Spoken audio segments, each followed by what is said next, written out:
Вот въебался, короче, смотри, хочет съебаться. Это, говорит, не я сделал, говорит, взял юбку, сломал. Так у тебя лишение прав, если ты уедешь.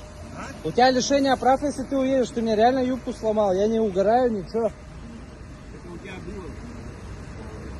Но тут камеры висят. Вон камеры, вот она все покажет. Смотри. Я сейчас в ГАИ звоню, и тебя просто лишают прав за это, то, что ты уехал. Оставь в покое. Кого оставить в покое? У меня юбка на 20 тысяч стоит. Мне что, за свой счет? Я депутат. Ну, пожалуйста, пожалуйста. Депутат. Правила для всех равны, закон для всех тоже равен. Звони депутатам. Как сделал-то? Я сделал, светофор заморгал, все видно, камера покажет. Понимаешь, камеры не врут, у меня этот видеонаблюдение тоже в машине. У меня машина стоит 4 миллиона, и она просто уже все, вон, видишь, сломал юбку. 20 тысяч это стоит юбка, я ничего не угораю.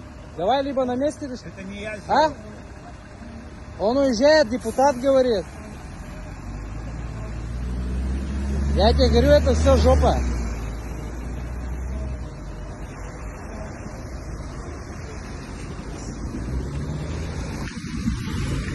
Все, уезжает с места ДТП человек. Сказал, что депутат.